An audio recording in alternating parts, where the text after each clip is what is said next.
Hello everyone, a very warm good afternoon to all of you and welcome to Unacademy. This is your educator Surbi and I welcome you all to this largest online learning platform of Unacademy. So let me first tell you about today's lecture. तो आज का lecture है हमारा about the immunology और आज मैं आपको कुछ important question discuss करने वाली हूँ आपके साथ related to the chapter immunology.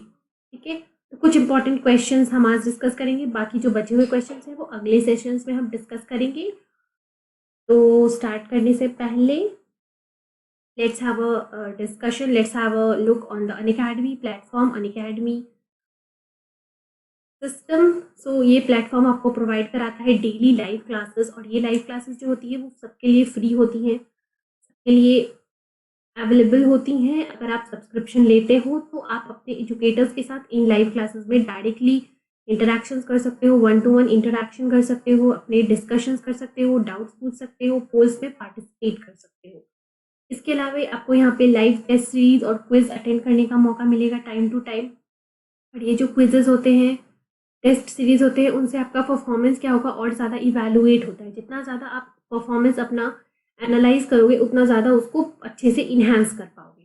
साथ ही साथ यहाँ पे आपको वेल स्ट्रक्चर्ड कोर्सेज भी मिलते हैं और ये जो स्ट्रक्चर्ड कोर्सेज होते हैं, इन कोर्सेज में आपके कंप्लीट सिलेबस को कवर कराया जाता है। कोई रिकॉर्डेड वीडियो हो या फिर कोई लाइव वीडियो हो, सारी की सारी कोर्सेज जो है वो आपके लिए अनलिमिटेड एक्सेस, मतलब अनलिमिटेड टाइम के लिए आपको मिलती हैं। जितने देर के लिए आपका सब्सक्रिप्शन है उतने टाइम में आप कभी भी उन सारे वीडियोस को देख सकते हो। आप एक बार नहीं, मल्टीपल टाइम देख सकते हो, यही बेनिफिट है। और सिर्फ लाइव वीडियोस ही नहीं, आप रिकॉर्डेड वीडियो भी देख सकते हो। Let's say may be a situation जहाँ पे आप लाइव वीडियो ना देख पाओ, ठीक है, आप वो लाइव लेक्चर ना अटेंड कर पाओ, तो आपके पास ऐसा सिस्टम है जो आप उस लाइव वीडियो के अलावे रिकॉर्डेड वर्जन को भी देख सकते हो। तो ये 4 बेनिफिट्स के साथ अनअकैडमी बन चुका है इंडिया का लार्जेस्ट ऑनलाइन लर्निंग प्लेटफॉर्म। तो ये 4 बेनिफिट्स आपको मिलेंगे कब? जब आप अनअकैडमी सब्सक्रिप्शन लोगे। लेकिन जरूरी नहीं है कि अगर आपको अनअकैडमी ज्वाइन करना हो तो आपके पास सब्सक्रिप्शन हो, क्योंकि बहुत सारे बच्चे हैं अनअकैडमी पे जो यहाँ पे फ्री क्लासेस भी लेते हैं।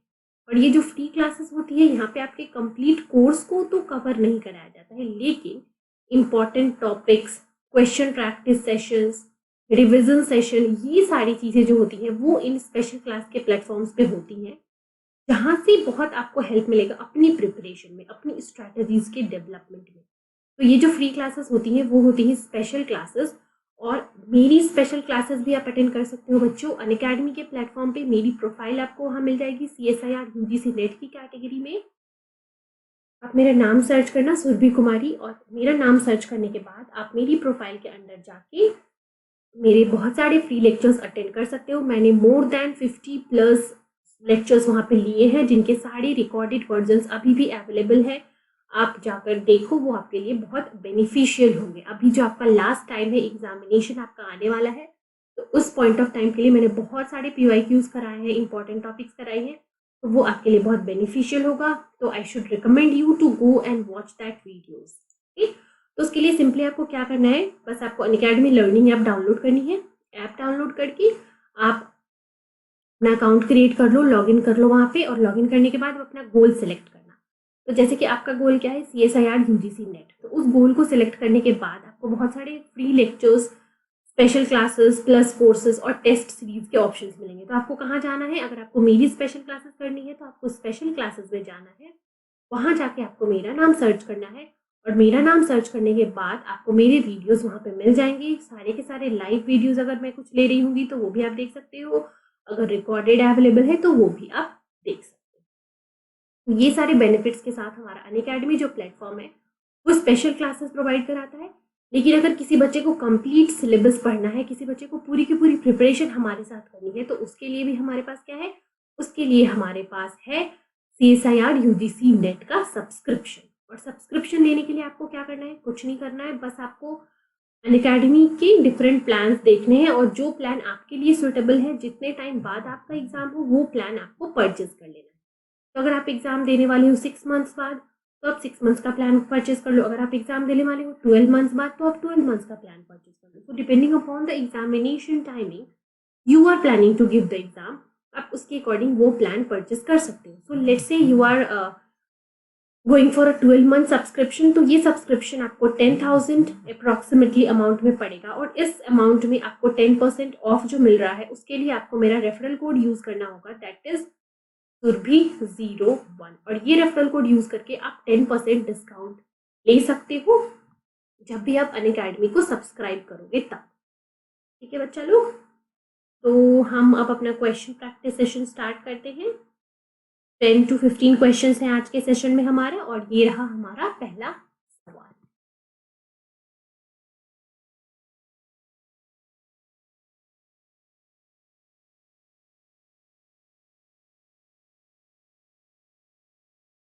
तो मैं आपको 10 सेकेंड्स दूंगी and with in these 10 seconds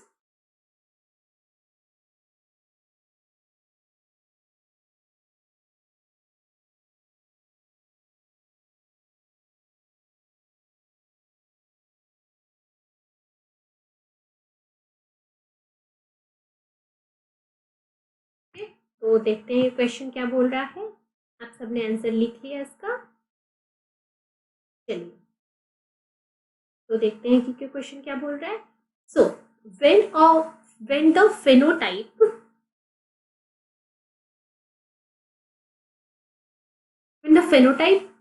what phenotype would you predict for a mutant mouse lacking one of the gene for the site specific recombination. So एक ऐसा माउस है जिसमें क्या है, साइट स्पेसिफिक रिकॉम्बिनेशन का जो जीन होता है, that is the gene that is responsible for encoding the recombinase enzyme और RAG gene particularly अगर हम बोले तो this gene is mutated. So what would be the consequence if this gene is mutated? तो पहले तो हम सोचते हैं कि इस जीन की जरूरत क्या होती है.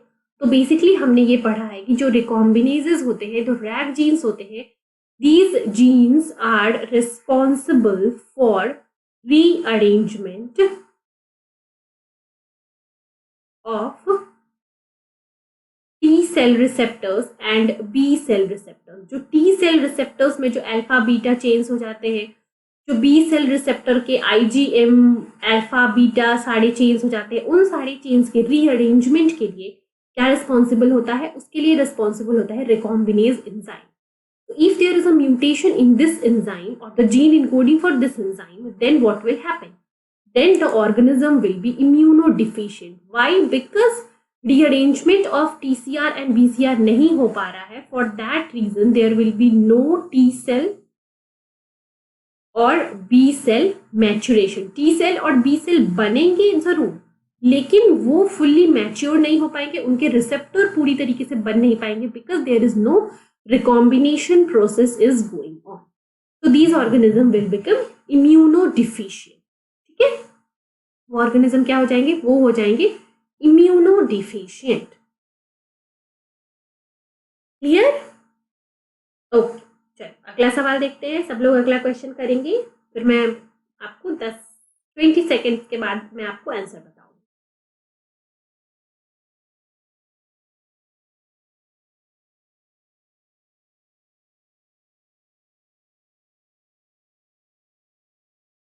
ये हमारा question number 2.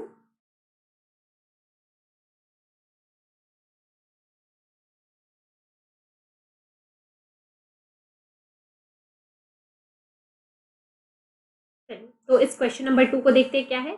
Some T lymphocyte will respond to a antigenic stimulus by synthesizing a growth factor that causes the T cell proliferation, thereby increasing the responsive T lymphocytes, resulting in the amplification of the immune system. तो आपने देखा होगा जब T cell का activation होता है तो क्या होता है, this T cell they will recognize or they will interact with the antigens presented with MHC molecule on the antigen presenting cells. ये है APC, इसके ऊपर MHC एंटीजन है, इसको T सेल रिकॉग्नाइज करता है और यहाँ से इस रिकॉग्निशन के बाद क्या हो जाता है, ये T cell receptor, this T cell will become activated, and with this activation T cell will start producing several cytokines, and now these cytokines will act as signals and they will go and bind to the receptors of the cytokines. Like अगर interleukin 2 हो रहा है तो interleukin 2 receptors will be there, अगर interleukin 4 release हो रहा है तो interleukin 4 receptors will be there, so they will go and bind to their specific receptors on the T cells present in the close vicinity. जो close में T cells present होंगे उनके surface के ऊपर ये साइटोकाइंस जाके बाइंड कर लेंगे, ठीक है। So these are the kind of signalling जहाँ पे एक टी सेल एक्टिवेट होने के बाद अपने जो सराउंडिंग जितने भी टी सेल्स हैं उनको स्टिमुलेट करता है, उनको एक्टिवेट करता है by the release of several cytokines that will result in the amplification of immune response. And these kind of signaling where one cell releasing certain cytokines will be what we can say will be changing the activation rate of the surrounding cell. मतलब एक T cell cytokines release कर रहा है and these cytokine is responsible for the activation of further T cells present in its surrounding. So these kind of signalings are basically known as paracrine signalings, where a signaling molecule will be going to affect the state of the cells that are present in the close vicinity. So this is an example of paracrine signaling. मतलब एक cell activate हुआ, this is a T cell, it will release certain cytokines and these cytokines can go and bind to the other T cells present in the close vicinity, and now these T cells will also get activated. So this is the example of paracrine signaling. Clear, fine. Next question देखते हैं।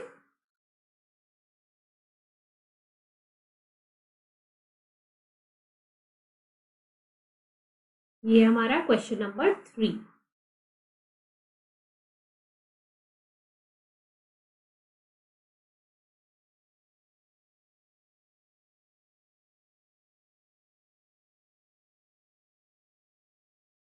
सब लोग try करेंगे, answer को अपनी copy पे लिखेंगे, फिर हम इसका आंसर अभी मैं आपको बता।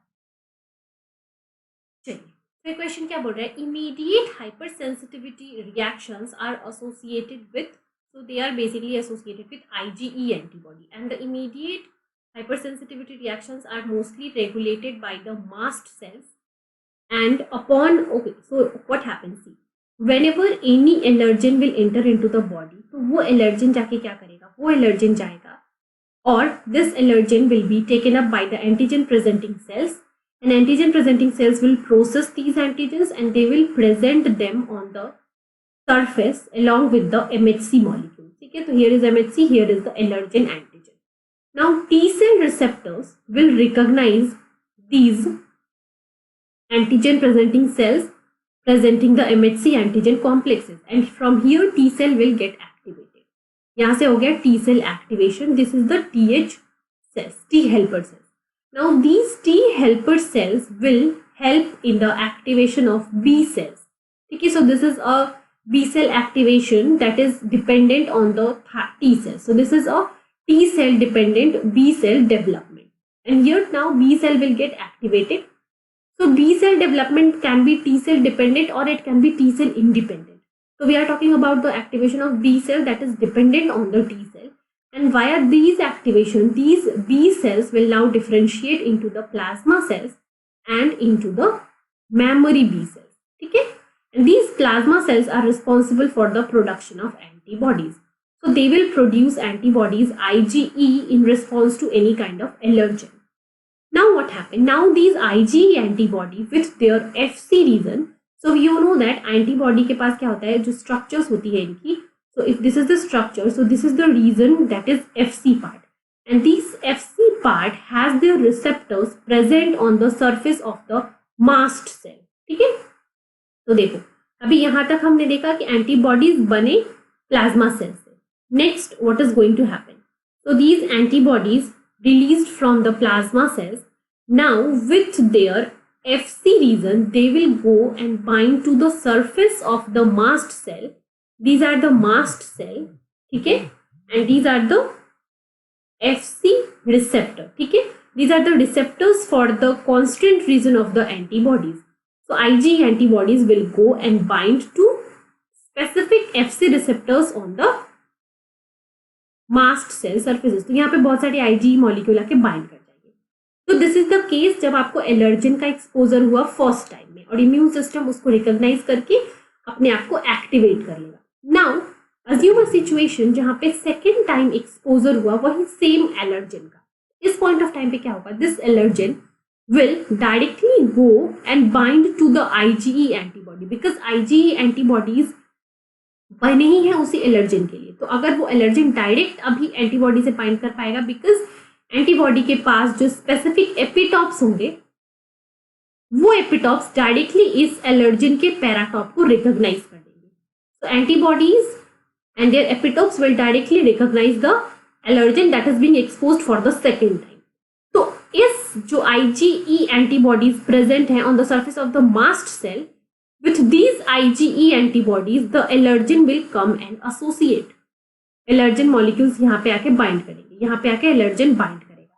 And the binding of allergen to the IgE antibodies that is being present on the mast cell will result in certain activations.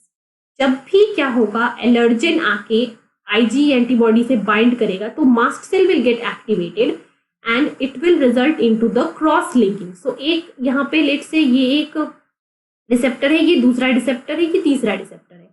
तो after the binding of allergen these three receptors will cross link among themselves and these cross linking will allow certain conformational changes which will eventually result into the degranulation. ठीक है, यहाँ पे क्या हो गया, degranulation of mast cell. And mast cell के granules के अंदर स्पेसिफिक मॉलिक्यूल्स होते हैं जैसे कि histamine that are responsible for inflammatory signallings resulting into immediate hypersensitivity reactions. तो बेसिकली ये पूरा का पूरा फ्लो है हाइपरसेंसिटिविटी रिएक्शन का. First of all there is sensitization phase जहाँ पे पहली बार एक्सपोजर होगी तो टी सेल एक्टिवेट करेंगे बी सेल्स को, बी सेल्स रिलीज करेंगे IgE antibodies. These IgE antibody will go and bind to the surface of the mast cell. So this is the first step of sensitization. Now, whenever there is a second exposure of the same allergen, now the allergen will directly go and bind to the IgE antibody. And the binding of allergen to the IgE antibody present on the mast cell surface will allow certain conformational change, leading into the cross-linking of the receptors. And receptor cross-linking will allow the degranulation of the mast cell, release of the mast cell content, release of the histamine, resulting into the inflammatory responses, finally leading to immediate hypersensitivity reaction. So basically the enzyme or the immunoglobulin responsible for this is IgE. तो मैंने पूरा explanation भी इसका दे दिया. जिन बच्चों को नहीं पता होगा मैंने उसके लिए दिया कि कैसे पूरा का पूरा हाइपरसेंसिटिविटी रिएक्शन होता है.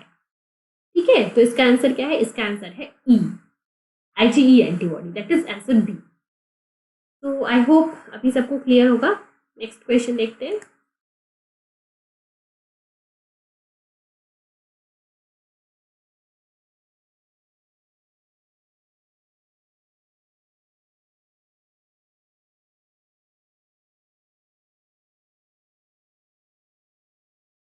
ओके, तो नेक्स्ट क्वेश्चन क्या बोल रहा है देखो. A researcher wanted to immunize individuals of a particular area with viral infection. ठीक है, इम्यूनाइजेशन करना है वायरल इन्फेक्शन के लिए. The researchers developed two different vaccines, type A vaccine, type 2 vaccines, which has the following property. When vaccine A was given for a viral strain and administered to the individual, they developed strong neutralizing antibody response with a very poor immunological memory. तो vaccine A जो है वो ऐसी category का है कि वो तुरंत बॉडी में जाते ही स्ट्रॉन्ग इम्यूनोलॉजिकल इफेक्ट शो करता है, मतलब तुरंत एंटीबॉडी का डेवलपमेंट करवा देगा, लेकिन वो इम्यूनोलॉजिकल मेमोरी नहीं बना पाता. ठीक है, so it has to be administrated in repetitive doses. Clear. तो पहला जो है उसकी इफेक्टिवनेस जाता है, वो तुरंत एंटीबॉडी बनाता है लेकिन मेमोरी कम है.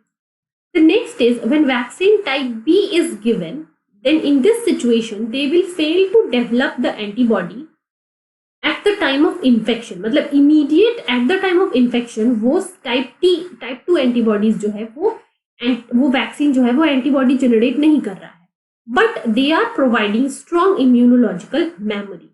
तो बेसिकली जो टाइप ए है वो क्या कर रहा है, वो फास्ट है किस चीज में, एंटीबॉडी के प्रोडक्शन में, एंड टाइप बी जो है वो क्या है, वो स्लो है एंटीबॉडी के प्रोडक्शन में.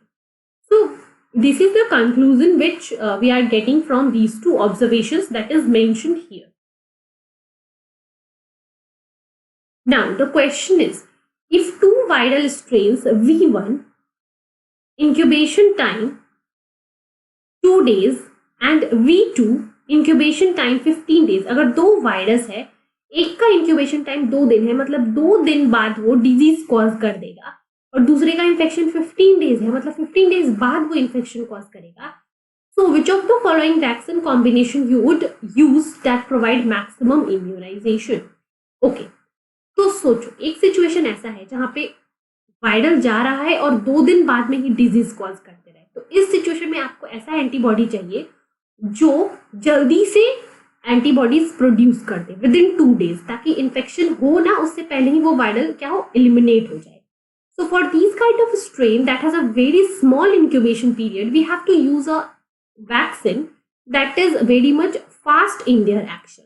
So for viral 1, for V1, we have to use type A vaccine because it is fast in their action for antibody production. So V1 के लिए हम क्या use करेंगे, type A use करेंगे. Now coming to the V2 virus. So V2 virus जो है वो 15 days के लिए बॉडी में ऐसे ही पड़ा रहता है और कोई इफेक्ट शो नहीं करता है. So if you are using a vaccine जो कि इनिशियल डेज में इनएक्टिव रहता है, बट आफ्टर सर्टेन डेज वो एक्टिवेट होता है और इम्यूनोलॉजिकल मेमोरी प्रोवाइड करता है, तो we can use these kind of immunological vaccine for targeting the viruses that has a longer incubation period. तो फॉर V2 स्ट्रेन जिसके लिए इंक्यूबेशन पीरियड ज्यादा है, उसके लिए हम टाइप बी यूज कर सकते हैं जहां पे एंटीबॉडी का प्रोडक्शन तो स्लो है लेकिन जो मेमोरी इंड्यूस हो रही है वो बहुत स्ट्रांग है, ताकि वो लंबे इंक्यूबेशन पीरियड के बाद भी इफेक्टिव रहे. तो from all these conclusions and from the statements given in the question, V1 virus के लिए कौन सा वैक्सीन हम यूज करेंगे, टाइप ए, एंड V2 के लिए हम कौन सा यूज करेंगे, type B. So it is in the option B, that is V1 specific type A and V2 specific type B. ठीक है, तो B हो गया इसका सही आंसर. चलिए नेक्स्ट क्वेश्चन देखते हैं.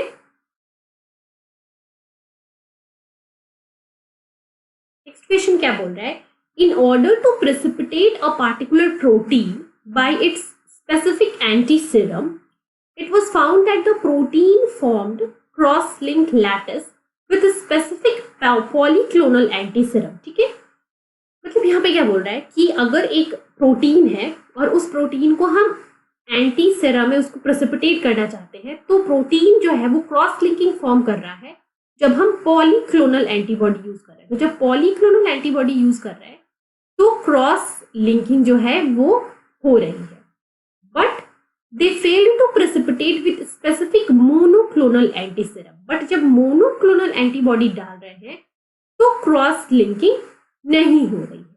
सो which of the following would justify the reason for this behaviour. Okay, तो first of all let's discuss polyclonal antibody क्या होता है. तो अगर ये एक पैथोजन है और इसके ऊपर this is epitope A, this is epitope B, C, D. ठीक है, तो पॉलीक्लोनल एंटीबॉडीज के पास क्या होते हैं, डिफरेंट एपिटोप्स होते हैं रिकॉग्नाइजिंग डिफरेंट मॉलिक्यूल्स और डिफरेंट एंटीजन्स. तो अगर ये पॉलीक्लोनल एंटीबॉडी होगा तो ये इस एंटीजन ए से भी बाइंड करेगा, बी से भी बाइंड करेगा, सी से भी बाइंड करेगा और डी से भी बाइंड करेगा, और it will result into the cross linking. But when you talk about the monoclonal antibody, तो मोनोक्लोनल एंटीबॉडी आइदर ए के लिए होगा, बी के लिए होगा, सी के लिए होगा या डी के लिए होगा. तो अगर ए के लिए है तो वो सिर्फ ए से ही बाइंड करेगा, बी के लिए है तो वो सिर्फ बी से ही बाइंड करेगा, and for that reason they will not resulting into cross linking. So this is the reason for the experimental condition that is given. Now look into the option. The first option is the protein has multiple copies of same epitopes. No. If there will be multiple copies of same epitopes, then monoclonal antibody will be also cross-linking. अगर same epitopes होते तो ए के यहाँ भी, यहाँ भी, यहाँ भी, तो यहाँ पे क्रॉस लिंकिंग हो जाता. But in the question it is given that for monoclonal there is no cross linking, means monoclonal antibody सिर्फ एक ही bind कर रहा है. Next is the protein has multiple distinct epitopes but each has a single copy. Yes, protein के पास बहुत सारे epitopes हैं, multiple. Why? Because polyclonal antibodies are cross linking, तो बहुत जगह bind कर रहा है तभी तो cross linking हो रहा है. Monoclonal नहीं कर रहा है. For that reason we can conclude that each epitope is there but in a single copy. Single copy में है इसीलिए मोनोक्लोनल एंटीबॉडी क्रॉस लिंकिंग नहीं कर पा रहा है. तो B is the right answer here. जो उस पैथोजन के ऊपर एपिटोप्स है, बहुत सारे एपिटोप्स है, multiple epitopes will be there but every epitope is different from one another. कोई भी एपिटोप दो बार रिपीट नहीं हुआ है. अगर रिपीट होता तो मोनोक्लोनल दो बाइंड करके क्रॉस लिंकिंग कर जाते, लेकिन क्रॉस लिंकिंग नहीं हो रही है. इसका मतलब है कि जो भी एपिटोप है वो सिर्फ सिंगल कॉपी में प्रेजेंट है. क्लियर? ओके, चलिए नेक्स्ट क्वेश्चन देखते हैं.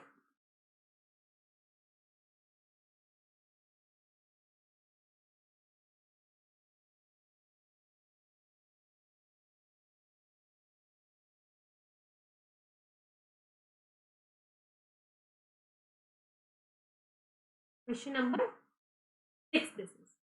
Okay.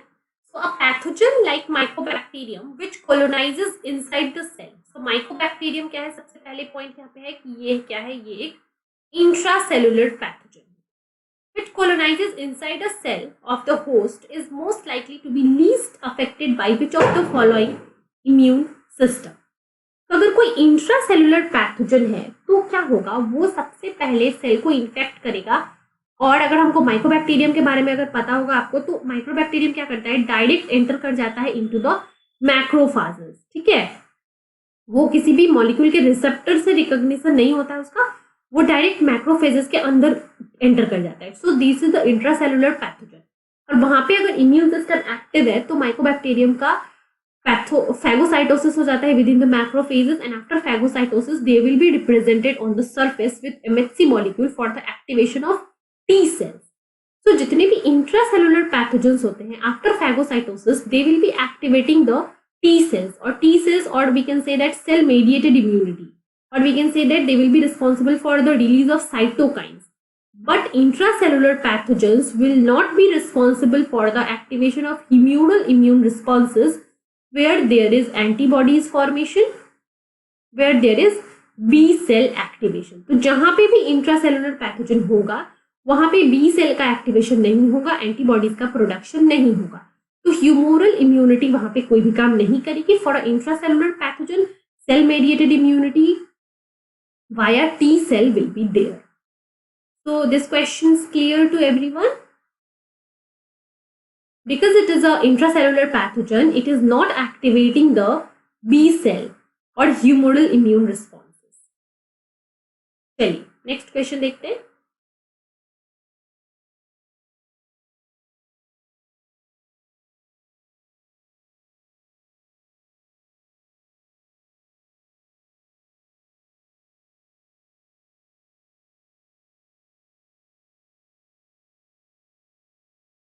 नेक्स्ट क्वेश्चन क्या बोल रहा है? A large protein of pathogenic bacterium has been enzymatically digested to generate a peptide of 3 to 8 amino acid. ठीक है, 3 to 8 amino acid के fragments बना लिए गए. Now the mixture was then administered to experimental animals to generate the specific antibody. In order to develop diagnostics for the bacteria, the anti-sera were used for Western blotting to detect the bacterial antigen. Western blotting failed despite the use of wide range of anti-sera concentration. So let's assume a situation, ये 3 to 8 amino acids के protein के fragments है और इसको add करके अगर हमने antibody add किया, and now when we check the presence of this antigens and the binding of these antibodies with Western blot analysis, so higher concentration of antibodies use करने के बाद भी कोई भी सिग्नल नहीं मिल रहा है. ठीक है, so what is the reason for that? So let's see the options. So peptide specific antibody is unstable. No, this is not true. Peptide specific antibodies were not generated and adjuvant was not administered. Peptide specific antibodies were not generated as they were not coupled to a protein carrier. Yes, this is true. ठीक है, जो हम 3 to 8 amino acid का peptide use कर रहे हैं उसकी उतनी पोटेंशियल नहीं होती है कि वो इम्यून सिस्टम को एक्टिवेट करके एंटीबॉडीज का प्रोडक्शन करवा सके। तो इस सिचुएशन में चाहे आप कितना भी वेस्टर्न ब्लॉट एनालिसिस कर लो, कितने भी कंसंट्रेटेड एंटीसेरा को यूज करके, बिकॉज एंटीबॉडीज का प्रोडक्शन हो ही नहीं रहा है, तो इस सिचुएशन में there will be no western blot detection because there is no antibody production. Why? Because there is no significant immunogen present. और जो 3 to 8 अमीनो एसिड का जो पेप्टाइड है वो एंटीजन तो है but it is not acting as a immunogen because it has less potential ability to initiate the immune system.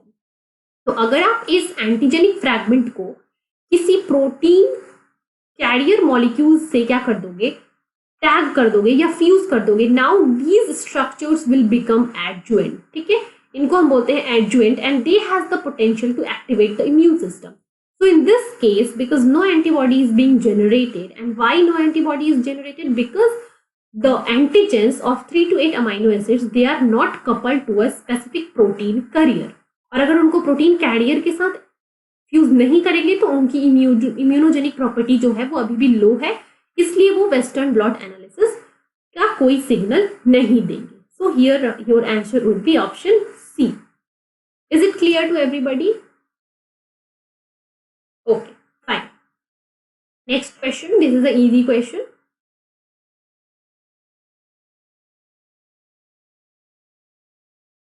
Hematopoietic stem cells are found in, so they are basically found in the bone marrow, and from the bone marrow, different cell will be developed from their progenitor cells, and now they will migrate to their specific sites. For example, B cell, T cell, mast cell, then RBC, WBC, platelets, all the cells, they are originated from the same hematopoietic stem cells that are present in the bone marrow.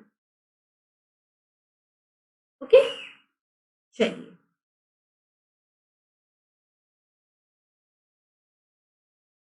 next question.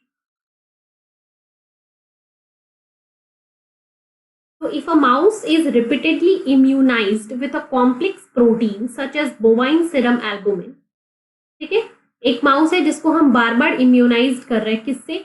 BSA protein से, resulting serum antibody will be. ठीक है, BSA एक protein है, ये क्या होता है? This protein has multiple एपिटॉप्स, it is a complex protein that has multiple एपिटॉप्स। ठीक है, तो इसको बार बार आप किसी ऑर्गेनिज्म को दे रहे हो, इम्यूनाइज कर रहे हो, तो उस ऑर्गेनिज्म का जो सीरम होगा उसमें किस टाइप के एंटीबॉडीज आपको मिलेंगे। ठीक है, तो because BSA enzyme is a complex protein, so it has a multiple epitopes, तो आपको क्या मिलेगा यहाँ पे वो आपको बताना है। तो आपको तो एंटीबॉडीज मिलेंगे, और एंटीबॉडीज आपको क्या मिलेंगे? सेवरल कैटेगरीज के मिलेंगे, मतलब आईजीजी भी मिलेगा, आईजीए भी मिलेगा, आईजीएम भी मिलेगा। So antibodies will be there and these antibodies are of different types. ठीक है, so they will be of different isotypes, and because multiple epitopes are there, so these antibodies have their antigen binding site for various epitopes. So here the answer is D, that is for a BSA protein that is being repeatedly added to a mouse model. So these mouse have developed antibodies against this BSA, and these antibodies can be IgA, IgD or IgM. So various antibodies isotypes will be there. And because BSA is a very complex protein, so it has several epitopes. So the antibodies that has been produced, they have binding sites for various antigens. So इस experiment में जो antibodies मिलेंगे उनमें क्या होगा? There are various isotopes. Sorry, there are various isotypes, and these isotypes have various antigen binding sites. So is it clear?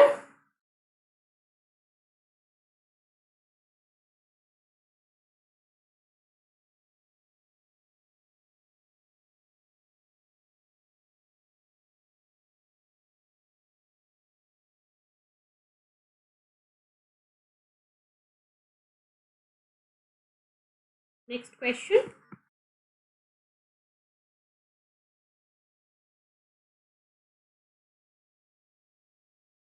Okay, so the next question is here.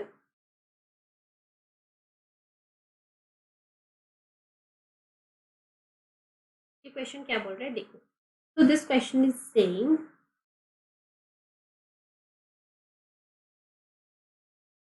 polyclonal antibodies are raised against the bovine serum albumin in rabbit.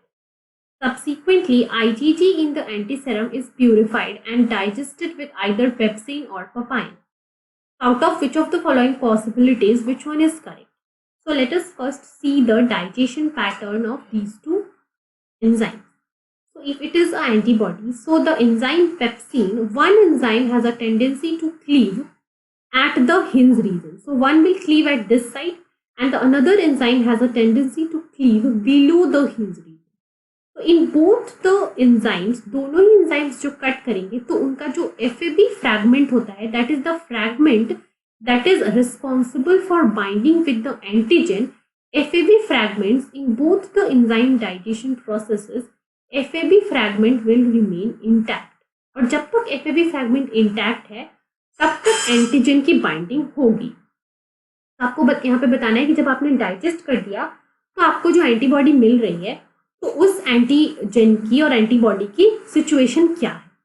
So first is pepsin digested antibody can not precipitate the antigen. No, this is not true because pepsin digested antibody के पास अभी भी उसका FAB fragment जो है वो intact है.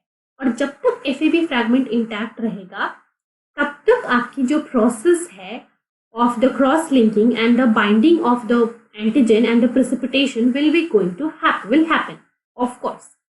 So the second option, that is papain digested cannot precipitate, this is also wrong because papain digested antibody they will also have their FAB fragment intact.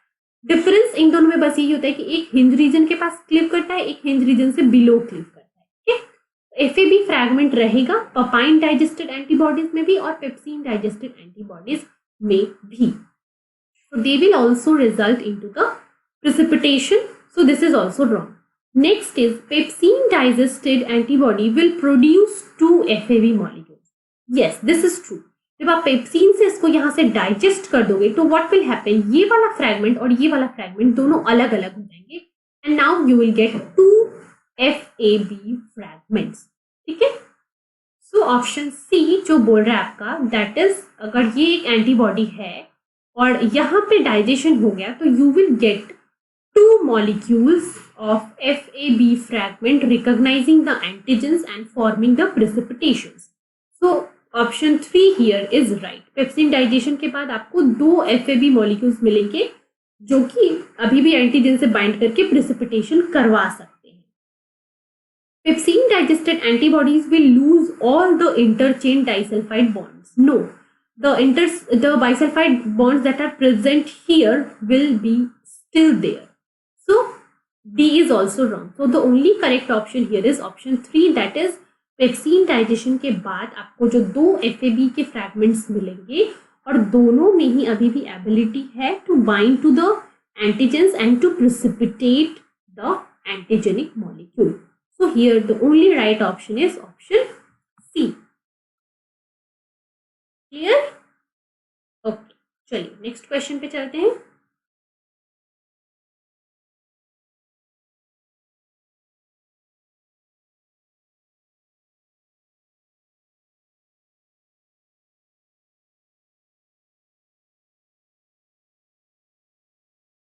Discuss करें. चलिए आप लोग एक बार क्वेश्चन पढ़ लो फिर हम डिस्कस करेंगे. सब लोग एक बार क्वेश्चन रीड कर लो फिर मैं डिस्कस करूंगी इसका आंसर.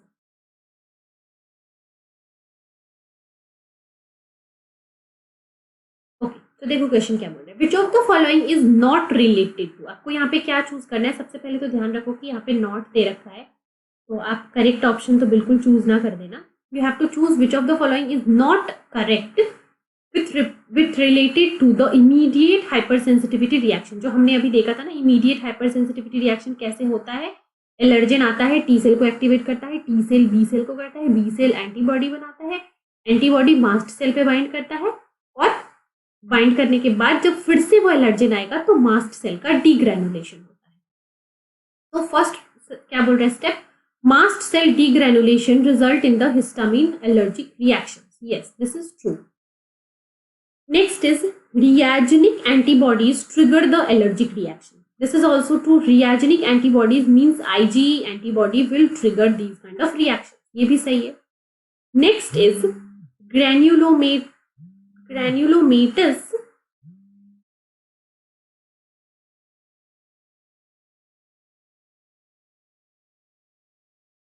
नेक्स्ट ऑप्शन क्या बोल रहा है? Granulomatous reaction is a key to contain infection. Okay, this is not true.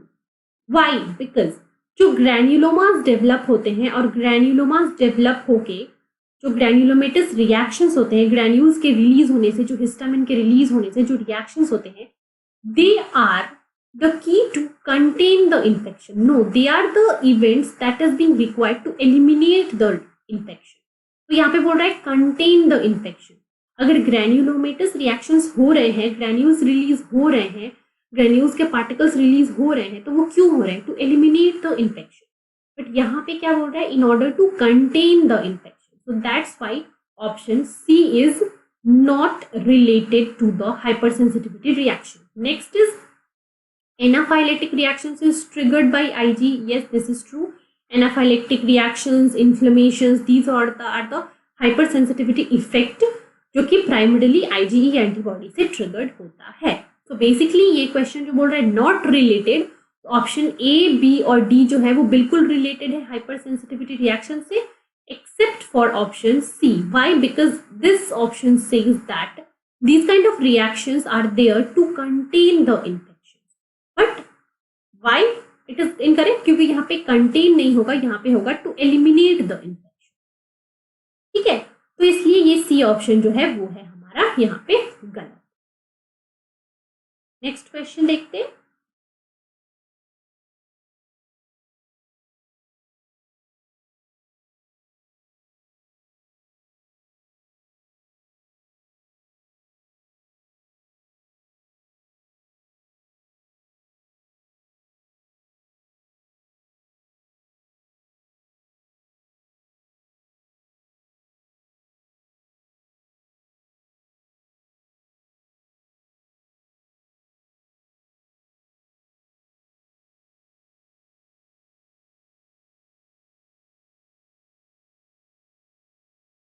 Next सब लोग रीड करेंगे.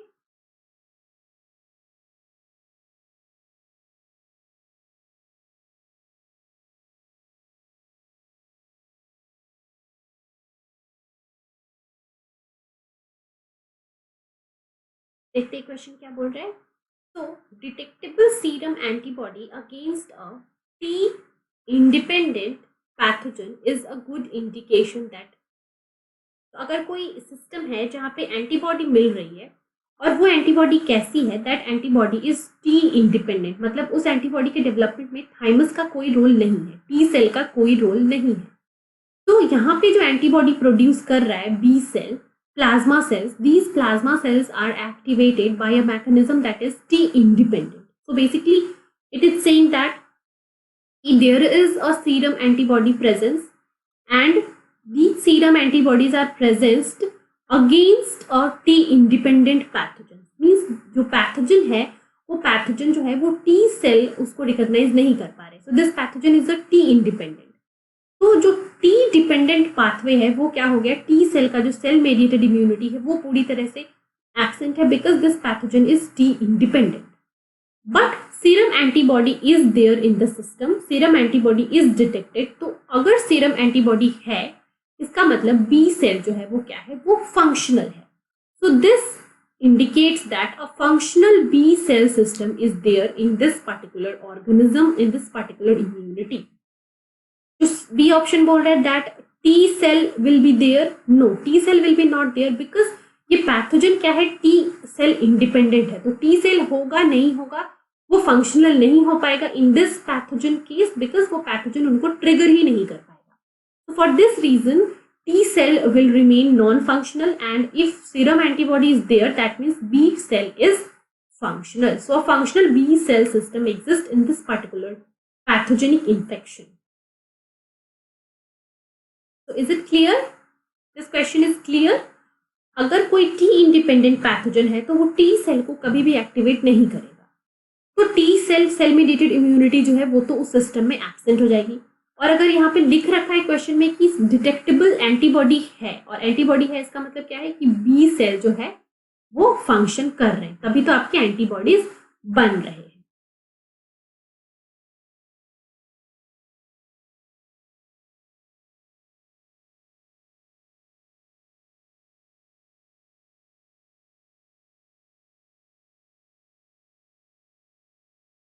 Clear? Okay, now let's go to the next question. This is the next question you have.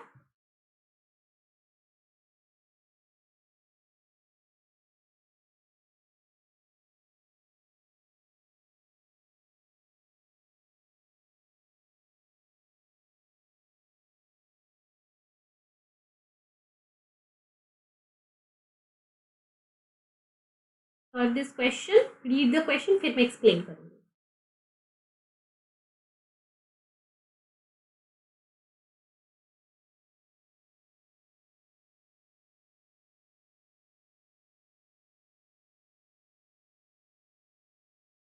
Okay, तो देखते हैं ये question क्या बोल रहा है. तो 3 distinct antigens X, Y and Z, they were used to raise antibody.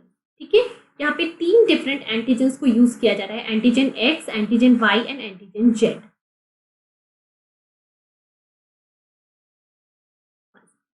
ठीक है, 3 एंटीजेंस यूज कर रहे हैं हम लोग, X, Y और Z. Now antigen Z was injected in a mouse at day 0 followed by administration of antigen X and Y on the day 28. तो सबसे पहले Z डेज आ रहा है, कितने डेज पे, डे 0 पे हम एंटीजन Z को दे रहे हैं and we are giving antigen X and Y on the 28th day. ठीक है, okay. Now a second injection of antigen X was administered on day 70. फिर हम 70 डेज के बाद क्या दे रहे हैं, एंटीजन X का दोबारा से री इंजेक्शन करवा रहे हैं. Now the antibody titre was monitored in the serum every day and the results was shown below. Here is the result. So here on day 0 we are injecting the antigen Z. On day 28 we are injecting the antigen X. Here it will be antigen X and antigen Y, and on day 70 we are injecting the antigen X again. ठीक है, तो ये situation जो है वो दे रखा है. तो देखो यहां से हम क्या कंक्लूड कर सकते हैं कि बिकॉज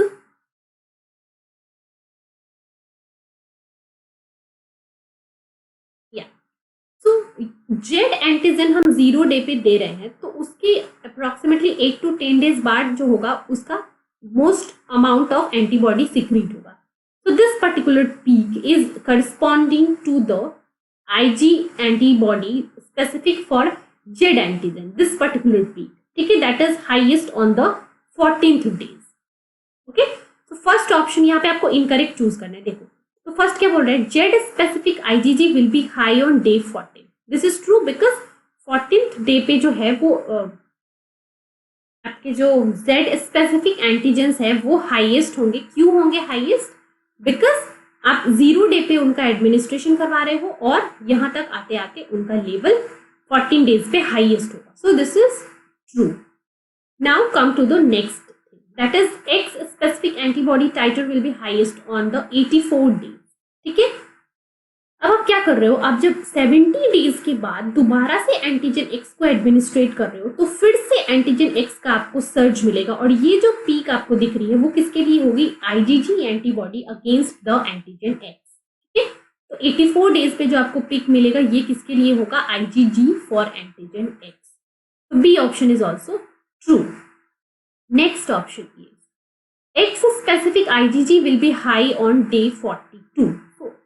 आप डे 28 पे जो IgG X और IgG Y का एडमिनिस्ट्रेशन करवा रहे हो तो इसकी वजह से क्या होगा, there will be a surge of IgG antibody against X as well as Y at day 42. ठीक है, तो डे 42 पे X का भी सर्ज होगा और Y का भी सर्ज होगा, बट क्वेश्चन में लिख रखा है कि X का सर्ज होगा, तो ये भी सही है बिल्कुल. अगला सवाल, Y specific IgG will be high on day 84. This is the wrong option. क्यों wrong है बिल्कुल आपको समझ में आ गया होगा, क्योंकि Y स्पेसिफिक IgG का सर्ज कब होगा, डे 42 पे, क्योंकि हम यहाँ पे एंटीजन Y एडमिनिस्ट्रेट कर रहे हैं। डे 84 पे हम X एडमिनिस्ट्रेट कर रहे हैं, तो यहाँ पे Y का लेवल ज्यादा नहीं होगा, X का लेवल ज्यादा होगा। तो इनकरेक्ट स्टेटमेंट हम यहाँ से आराम से चूज कर सकते हैं, and the incorrect statement is option D, that is at day 84 Y specific IgG level will be high. No, Y specific antibody level will be high on day 42, and at day 84 the antibody specific for X antigen will be high. तो D हमारा हो गया बिल्कुल ही गलत option और इस question के लिए सही ऑप्शन। क्लियर? अगर किसी को कुछ डाउट रह जाता है मैं जो समझा रही हूँ, आप उसको कमेंट सेक्शन में मेंशन कर देना, फिर जब भी मैं देखूंगी आपका कमेंट तो I will try to reply to your query in the comment section only, या फिर मैं अगले लेक्चर में स्टार्टिंग में ही आते ही वो क्वेरी आपका सॉल्व करा दूंगी।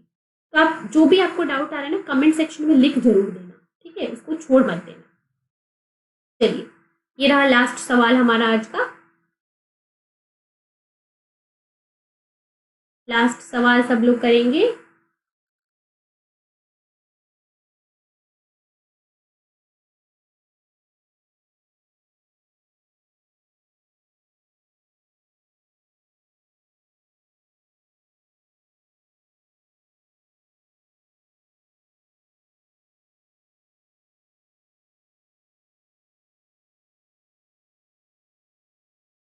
चलिए सो लास्ट सवाल जो है वो हमारा क्या बोल रहा है, match the immunoglobulin class 1 with their properties in group 2। आपको ग्रुप 1 और ग्रुप 2 के इम्यूनोग्लोब्युलिन्स के प्रॉपर्टीज को मैच करना है, ठीक है। चलिए शुरू करते हैं। आईजीजी एंटीबॉडीज, आईजीजी एंटीबॉडीज के बारे में हमको क्या पता है, they are the first antibodies to be present into the serum, ठीक है। सो IgG antibodies, they are the antibodies present in the highest concentration in the serum, और ये एंटीबॉडीज ही होते हैं जो कि प्लेसेंटा को क्रॉस करके जाते हैं into the fetus and they are present in the most abundant quantity. तो ऑप्शन पी का होगा क्या हमारे पास 4। अब चलते हैं IgA की तरफ। IgA के लिए हमें क्या पता है, these are the antibodies that are secretory antibodies, okay, because IgE antibodies के पास क्या होता है, इनके पास एक होता है सिक्रीटरी पीस, और ये सिक्रीटरी पीस क्या है, this secretory piece is a specific glycoprotein molecule and this glycoprotein molecule will bind to the proteolytic site of IgA antibody and इस proteolytic site पे bind करके वो उसकी proteolytic cleavage को क्या करता है, prevent करता है, और due to the presence of this secretory piece the IgA antibodies can be present in the external secretions without getting degraded. So option Q का क्या हो जाएगा, Q के लिए आंसर हो गया option A, that is IgA antibodies is the major antibody in the external secretion such as mucus. क्यों? Because mucus में भी रह के वो डिग्रेड नहीं होते हैं by the action of several proteases because they have a secretory piece targeting or protecting their proteolytic site. ठीक है, चलिए तो दो ऑप्शंस हो गए क्लियर। अब चलते हैं ऑप्शन थर्ड की तरफ, that is IgE antibody. So IgE antibodies, this is basically for the hypersensitivity reaction, first for the targeting the allergens, and the second correct option for IgE antibodies is they are protecting against the parasite infection, ठीक है। सो parasite infection के protection के लिए भी जरूरी होता है IgE antibody. So for P we have 4, for Q we have 1, for R that is IgE we have second, and lastly बच गया IgM. So IgM antibody क्या होता है, it is the first antibody to be discovered or to be produced in the serum after the exposure of any antigen. So it is a pentavalent most largest antibody जो कि कोई भी antigen exposure होगा तो सबसे पहले B sales जो होते हैं, प्लाज्मा बी सेल्स, वो यही एंटीबॉडी बनाते हैं। तो एस हमारे पास हो गया third. So last but not the least, here the correct answer is option A, that is this particular combination. So any doubt? P का हो गया 4, 1, 2, 3। So I hope it is clear to all of you. किसी को भी कुछ doubt है तो बोलिए, कमेंट में लिख दीजिए, मैं आपको बता दूंगी। डाउट बिल्कुल नहीं रखना है, सबको सब कुछ एकदम अच्छे से क्लियरली पढ़ना है, ठीक है। चलिए फिर एंड हो गया लेक्चर हमारा यहीं पे। एंड अगर हमने I think total 10 to 12 question discuss किए, तो ये क्वेश्चन जो है वो आपके वेरियस टॉपिक को कवर करते हैं। तो बिल्कुल ध्यान से सारे क्वेश्चंस और उनके एक्सप्लेनेशन को आप सुनिएगा, और कहीं भी अगर कुछ डाउट रह रहा है तो कमेंट सेक्शन में मेंशन जरूर कर देना। मैं जब भी आपका कमेंट देखूंगी आपको बता दूंगी, वहां पे रिप्लाई कर दूंगी। तो कोई भी डाउट रहे, डाउट दिमाग में रखना मत, वहीं के वहीं पूछ लेना, समझ रहे हो। तो फिर एंड करते हैं यहीं पे lecture. Thank you so much everybody. And जो बच्चे अभी नए हैं इस चैनल पे, उनको मैं ये बताना चाहती हूँ कि चैनल तो सबसे पहले आप सब्सक्राइब कर लो, let's crack CSIR UGC NET. Subscribe करने के बाद यहाँ पे आपको बेल आइकन दिख रहा होगा नीचे, बेल आइकन को हिट कर दो ताकि कोई भी क्लास मेरी आए वो आपकी मिस ना हो, आपको उसके अपडेट्स मिल जाए, नोटिफिकेशन मिल जाए पार्टिकुलरली। और अगर आपको ज्वाइन करना है हमारा टेलीग्राम चैनल, जो टेलीग्राम चैनल है let's crack CSIR UGC net, तो आप डायरेक्टली टेलीग्राम पे जाके सर्च कर सकते हो let's crack CSIR UGC net, तो आपको चैनल मिल जाएगा। या फिर टेलीग्राम चैनल का जो लिंक है वो आपको नीचे डिस्क्रिप्शन बॉक्स में दिया हुआ है, तो वहां से आप टेलीग्राम चैनल भी हमारा ज्वाइन कर सकते हो, जहाँ पे सारे क्लासेस के अपडेट्स आपको दिए जाते हैं, ठीक है। तो वहां पे सारे जो भी मेरी क्लास आने वाली होती है उसका लिंक आपको वहां पे मिल जाता है। तो टेलीग्राम ज्वाइन कर सकते हो आप, और चैनल को सब्सक्राइब कर लो, बेल आइकन को भी हिट कर दो, ताकि मेन चीज क्या है कि आपकी कोई क्लास मिस ना हो। जो भी मैं वीडियोस दे रही हूँ आपको, जो भी मैं वीडियोस बना रही हूँ आपके लिए, वो सारे के सारे लेक्चर्स आप अटेंड कर पाओ, कुछ भी आपका मिस ना हो जाए। और अगली चीज जो है वो क्या है, अगर आप नए हो और अभी तक आपने अनअकैडमी ज्वाइन नहीं किया है, तो मैं आपको ये सजेस्ट करूंगी कि आप सबसे पहले क्या करो, अनअकैडमी लर्निंग ऐप जो है, आपको सबसे पहले अनअकैडमी लर्निंग ऐप डाउनलोड करनी है, और ये ऐप आपको प्ले स्टोर पे मिल जाएगा, फ्री ऑफ कॉस्ट है। ऐप डाउनलोड कर लो। ऐप डाउनलोड करने के बाद वहां पे आप लॉग इन कर लो अपने मोबाइल नंबर से, और पासवर्ड से आप लॉग इन कर लो। लॉग इन करने के बाद आप अगर CSIR UGC नेट का प्रिपेयर कर रहे हो, अगर आप मेरा लेक्चर देख रहे हो तो आप ऑफकोर्स CSIR UGC नेट का प्रिपरेशन कर रहे हो, तो CSIR UGC नेट जो है वो आप अपने गोल में सेलेक्ट कर लो। और ये गोल सेलेक्ट करने के बाद आपको क्या करना है बच्चे, आपको अगर अभी तक सब्सक्रिप्शन आपने नहीं लिया है और आप नए हो अनअकैडमी के प्लेटफॉर्म पे, तो आप वहां पे स्पेशल क्लासेस में जाओ, ठीक है। स्पेशल क्लासेस में क्यों जाना है, क्योंकि ये फ्री क्लासेस है, और आपके लिए बहुत सारी फ्री क्लासेस भी हमारे प्लेटफॉर्म पे अवेलेबल है। मैं आपको बस यही बताना चाहती थी कि ये प्लेटफॉर्म जो है वो सिर्फ पेड क्लासेस ही नहीं रखता है, सिर्फ प्लस कोर्सेज ही नहीं रखता है, स्पेशल क्लासेस भी कंडक्ट करवाता है, बहुत सारी स्पेशल क्लासेस कंडक्ट करवाता है। और ये क्लासेस सबके लिए बिल्कुल फ्री होती हैं, आपको कोई भी पैसा नहीं देना है। आप डायरेक्ट जाओ, ऐप डाउनलोड करो, अपना गोल सेलेक्ट करो, और स्पेशल क्लासेस को आप देख सकते हो विदाउट एनी पेमेंट। लेकिन स्पेशल क्लासेस ये होता है ना, यहाँ पे आपके कंप्लीट कोर्स को कवर नहीं कराया जाता है बच्चे। कंप्लीट कोर्स जो है वो आपके प्लस कोर्सेज में ही कवर हो पाएंगे। तो अगर आपको स्पेशल क्लासेस देख के ऐसा लग रहा है कि इन एजुकेटर्स से आप पढ़ोगे तो आप टोटली अपना सिलेक्शन करवा लोगे, तो फिर स्पेशल क्लासेस के थ्रू आप अनअकैडमी प्लस सब्सक्रिप्शन ले सकते हो। और जब भी आप प्लस सब्सक्रिप्शन लो तो आप मेरा रेफरल कोड यूज लेना मत भूलना। मेरा रेफरल कोड आप यूज लेना, और मेरा रेफरल कोड क्या है, सुरभि01, SURBHI01, और ये मेरा रेफरल कोड है। और ये जब आप यूज करोगे तो आपको मिलेगा 10% डिस्काउंट, ठीक है। तो जल्दी से जल्दी जो बच्चे अभी तक अनअकैडमी पे नहीं है, जल्दी से जल्दी आप अनअकैडमी ज्वाइन कर लो। अनअकैडमी स्पेशल क्लासेस के लिए आप मुझे फॉलो कर लो, ठीक है। आप मेरा नाम सर्च कर सकते हो CSIR UGC नेट की कैटेगरी में, आपको मेरा प्रोफाइल मिलेगा सुरभि कुमारी, और वहां पे जाके क्या करना है, आपको मुझे जल्दी से जल्दी आपको मुझे फॉलो कर लेना है, ताकि मेरी सारी रिकॉर्डेड वीडियोस, लाइव वीडियोस जो भी है वो आप देख सको। ठीक है, चलिए फिर हम अपना लेक्चर आज का यहीं एंड करते हैं, फिर मिलेंगे अगले लेक्चर में। Thank you so much everyone and have a nice day, take care.